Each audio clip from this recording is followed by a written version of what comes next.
Hay personas que entran a una habitación y algo cambia. El aire se reorganiza, las conversaciones se detienen, las miradas se redirigen.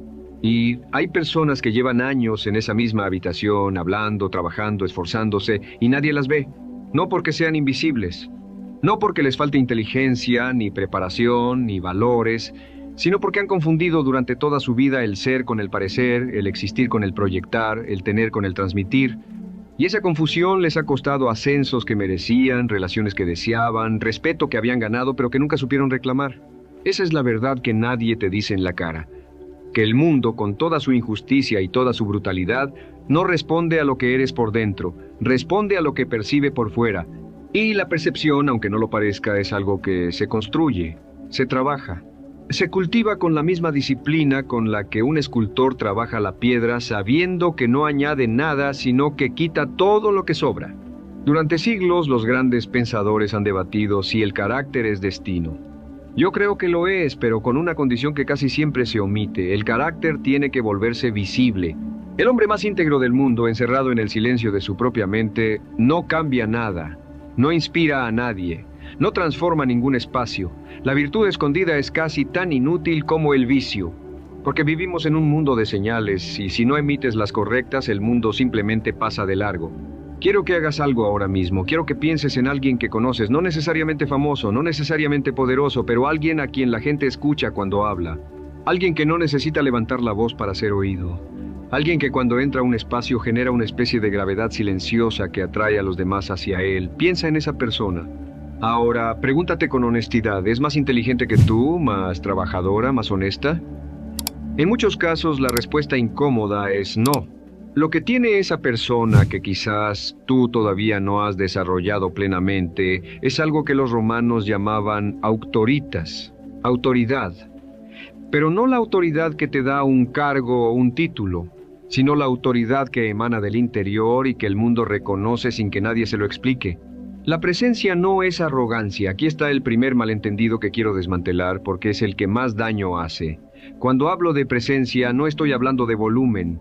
No estoy hablando de ocupar más espacio del que te corresponde, ni de interrumpir a los demás, ni de esa forma ruidosa y superficial de llamar la atención que confunde a tantísima gente. Eso no es presencia. Eso es ruido disfrazado de seguridad, y el ruido se olvida en cuanto termina.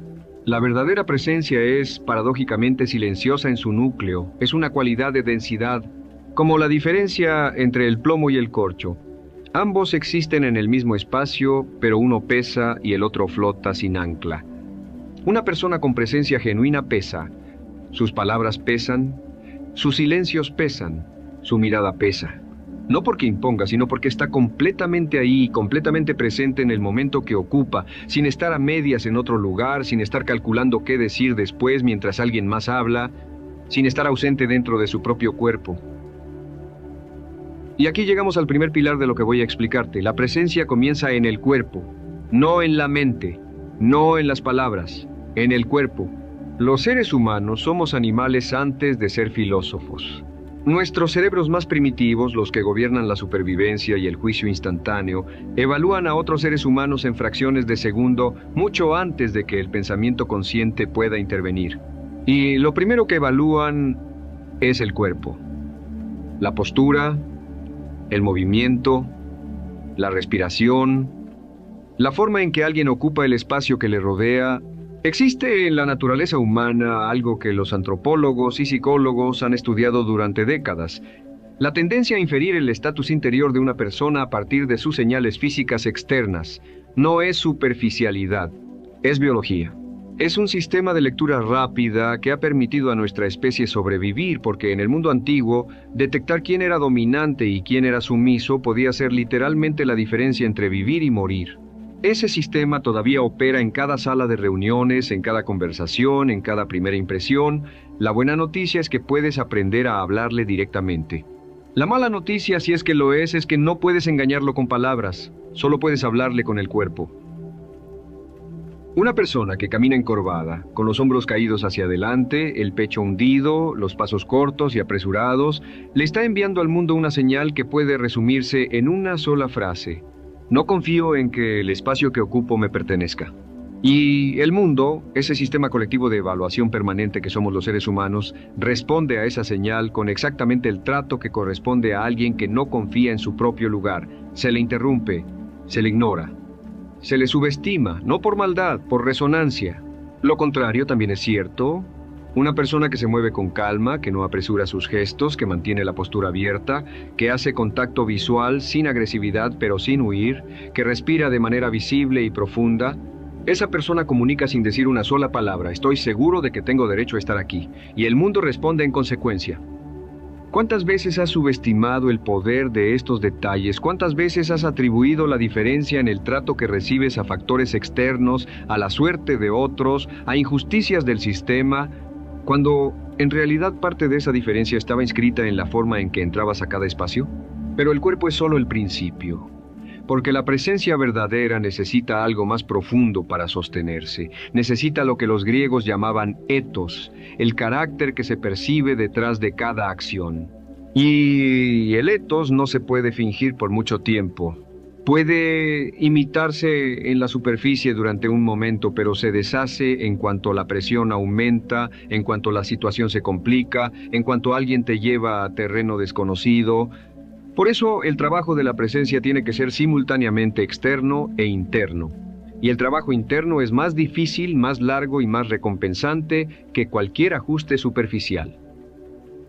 Una de las observaciones más consistentes de la historia del comportamiento humano es esta: las personas que generan presencia genuina tienen una relación diferente con sus propias emociones, no las suprimen, no actúan como si no existieran, pero tampoco son arrastradas por ellas.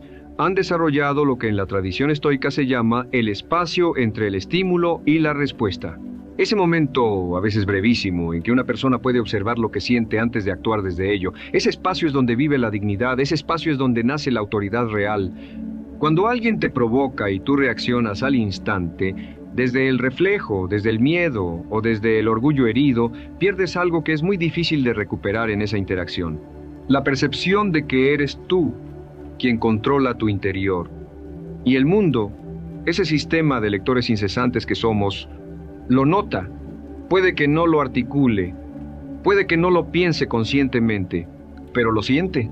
En cambio, cuando alguien te provoca y tú haces una pausa, cuando dejas que el silencio respire antes de responder, cuando tu respuesta llega calibrada y serena sin ser fría ni distante, estás comunicando algo extraordinariamente poderoso, que tus reacciones te pertenecen. Y ese es uno de los mensajes más claros de autoridad que un ser humano puede transmitir. Esto me lleva a hablar del silencio, porque creo que el silencio es uno de los recursos más mal entendidos y más desperdiciados por quienes quieren desarrollar su presencia. Vivimos en una cultura que ha criminalizado el silencio, donde la pausa en una conversación se vive como un fracaso, como un vacío que hay que llenar urgentemente con palabras, con ruido, con cualquier cosa. Y esa urgencia, esa incomodidad visceral con el silencio, es una señal de ansiedad que la gente alrededor percibe perfectamente. El que habla sin parar para evitar el silencio revela que el silencio lo amenaza, y lo que nos amenaza nos controla. Las personas con mayor presencia que he podido observar y estudiar comparten una característica curiosa: son cómodas con el silencio. No lo evitan, lo habitan. Dejan que sus palabras caigan y que el aire alrededor de ellas se asiente antes de continuar. Y eso crea algo poderoso en quien las escucha. La sensación de que cada palabra fue elegida, no lanzada al azar. La sensación de que quien habla confía tanto en lo que dice que no necesita apresurarse. El silencio usado con intención no es ausencia. Es presencia en su forma más concentrada. Ahora quiero que pienses en tus conversaciones. No en las grandes, no en las formales, sino en las cotidianas. En cómo respondes cuando alguien te hace una pregunta difícil. ¿Hay esa fracción de segundo de pausa donde piensas realmente antes de responder, o la respuesta sale antes de que el pensamiento haya terminado de formarse? Esa fracción de segundo, ese pequeño espacio que decides habitar o no, marca una diferencia enorme en cómo te perciben quienes están frente a ti. Hay otro elemento de la presencia que muy pocos discuten y que considero fundamental: la coherencia entre lo que dices y lo que haces. No me refiero solamente a ser honesto, aunque la honestidad es parte de ello. Me refiero a algo más sutil y más profundo. Me refiero a que la persona que estás siendo en privado y la persona que proyectas en público sean reconociblemente la misma. Los seres humanos tenemos un radar extraordinariamente preciso para detectar la contradicción interior en los demás. No siempre podemos nombrarlo, pero lo sentimos. Hay algo en la persona cuyas palabras y cuyo cuerpo y cuya mirada no cuentan la misma historia que genera una incomodidad difusa, una desconfianza que no podemos justificar racionalmente, pero que está ahí, operando en el fondo de cada interacción. Y al contrario, hay algo en la persona que es la misma en todos sus contextos, que no tiene una versión para el trabajo y otra versión para casa y otra versión para la gente que admira. Algo en esa persona que genera una confianza inmediata, casi instintiva, porque la coherencia es una forma de integridad y la integridad se percibe antes de comprenderse. Esa coherencia requiere un trabajo que muchos evitan porque es incómodo, el trabajo de conocerse a uno mismo con honestidad. No el autoconocimiento superficial de saber cuáles son tus preferencias o tus gustos, sino el autoconocimiento profundo de saber qué te mueve realmente, qué te asusta de verdad, qué valoras cuando nadie te mira, qué clase de persona eliges ser cuando la elección tiene un costo. Porque solo cuando te conoces de esa manera puedes dejar de actuar. Y cuando dejas de actuar, cuando no estás permanentemente interpretando un papel para el consumo de los demás, la energía que liberas es extraordinaria. Es esa energía la que la gente percibe como presencia. No es magia. Es la diferencia entre el esfuerzo constante de sostener una ilusión y la libertad de simplemente ser. La presencia también tiene una dimensión que rara vez se menciona, la atención que le prestas a los demás. Existe una idea errónea muy extendida que dice que la presencia es sobre ti, sobre cómo te ves, sobre cómo te mueves, sobre lo que proyectas. Y aunque todo eso importa, hay algo igual o más poderoso, la calidad de tu atención. Cuando estás con alguien y verdaderamente estás con esa persona, cuando tus ojos, tu mente, tu postura y tu energía están completamente enfocados en lo que esa persona dice, algo ocurre que es casi imposible de resistir. Esa persona se siente vista, y sentirse visto es una de las necesidades más profundas del ser humano, más antigua que el lenguaje, más fundamental que el confort material. El filósofo Martin Buber lo describió de manera magistral cuando habló de la diferencia entre tratar al otro como un objeto, como un medio para un fin, y tratar al otro como un ser completo, como un fin en sí mismo. Cuando le das a alguien tu atención real, sin juzgar, sin preparar tu próxima respuesta mientras ellos hablan, sin estar en otro lugar mentalmente, le estás diciendo sin palabras, tú importas. Existes para mí, no eres un extra en mi historia. Eso crea una conexión que ninguna técnica superficial puede imitar. Y paradójicamente, esa capacidad de hacer sentir al otro completamente presente en tu atención es la que te hace memorable a ti. Porque en un mundo lleno de personas que se miran el ombligo, alguien que realmente te ve es extraordinario. Y lo extraordinario se recuerda. Llegamos ahora a algo que quiero decirte con mucho cuidado porque es la parte que más resistencia genera y que más transformación produce cuando se comprende de verdad. La presencia no puede cultivarse desde el miedo. No puede construirse sobre la necesidad de aprobación. No puede sostenerse si su fundamento es que los demás piensen bien de ti. Sé que suena contradictorio. Te he estado hablando de cómo te tratan los demás, de cómo te perciben, de las señales que envías, y ahora te digo que no puede hacerse desde la necesidad de su aprobación. Pero eso es precisamente lo que lo hace profundo. Las personas que más presencia irradian, sin excepción, son personas que han llegado a un lugar donde el juicio ajeno ya no tiene poder sobre sus decisiones fundamentales, no porque sean indiferentes a los demás, sino porque su sentido de valor ya no depende de la validación externa, han internalizado su propio criterio. Y esa independencia interior, esa especie de soberanía personal, es lo que hace que su presencia sea tan magnética, porque no necesitan nada de ti para estar bien consigo mismos y eso los libera para darte lo mejor de ellos. La necesidad de aprobación cuando es excesiva hace exactamente lo contrario. Contamina cada interacción con una pregunta invisible pero omnipresente. ¿Les gusto? ¿Les parezco suficiente? ¿Estoy causando buena impresión?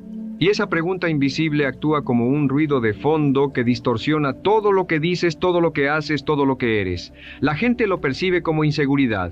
Y la inseguridad, aunque comprensible y humana, repele la misma atención y el mismo respeto que tanto se busca. El camino entonces no es dejar de importarle lo que los demás piensan de manera radical y abrupta, porque eso tampoco es posible ni deseable. El camino es trabajar tu relación con tu propio valor. Es encontrar en algún lugar interior que sea tuyo y solo tuyo un suelo firme sobre el cual pararte que no dependa del clima emocional de quienes te rodean.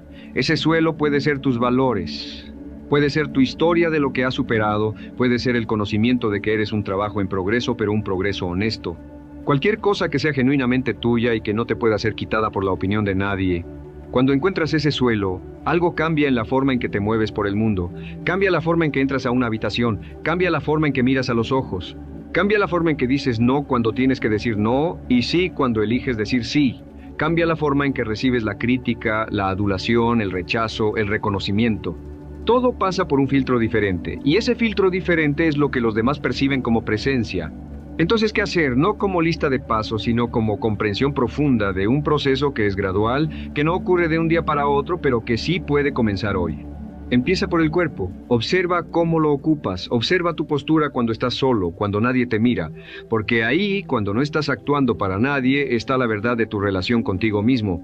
Si te encoges cuando estás solo, te encoges también cuando estás acompañado, aunque lo disimules. Trabaja en expandir tu presencia física, no con arrogancia, sino con la convicción tranquila de que tienes derecho a ocupar el espacio que ocupas. Luego, trabaja el silencio. Aprende a sentarte en él sin incomodidad. Practica la pausa antes de responder, no como técnica de manipulación, sino como hábito de pensamiento. Como respeto hacia tus propias palabras y hacia quien las recibe. Después, trabaja la atención. Cuando estés con alguien, está completamente, deja que el resto del mundo espere. Esa persona frente a ti en ese momento merece todo lo que tienes. Y cuando le das eso, recibes algo que no tiene precio, la reputación de alguien que realmente escucha. Esa reputación abre puertas que ninguna otra habilidad puede abrir. Y finalmente, trabaja el terreno interior. Conoce tus valores. Vive según ellos. No perfectamente, porque nadie lo hace, pero consistentemente. Con la honestidad suficiente para reconocer cuándo te alejas de ellos y con la voluntad de volver. Esa consistencia es la que construye el carácter. Y el carácter es la única fuente de presencia que no se desgasta con el tiempo. El mundo cambia su forma de tratarte cuando tú cambias tu forma de habitarte a ti mismo. No es una promesa de cuento, es el funcionamiento básico de los sistemas humanos. La forma en que te tratan es, en gran medida, el reflejo de las instrucciones que les das sin darte cuenta a través de cada gesto, cada pausa, cada mirada, cada palabra que eliges o que te tragas. Hay una habitación, en algún lugar de tu vida, esperando que entres de manera diferente, no con fanfarria, no con artificios, sino con esa calidad silenciosa y densa que hace que el aire se reorganice cuando llegas, con esa presencia que no necesita gritar porque el mundo ya sabe inclinarse hacia ella. Esa versión de ti no está lejos, está debajo de todo lo que has acumulado. El miedo, la costumbre, la necesidad de encajar, el hábito de hacerte pequeño para que los demás se sientan cómodos.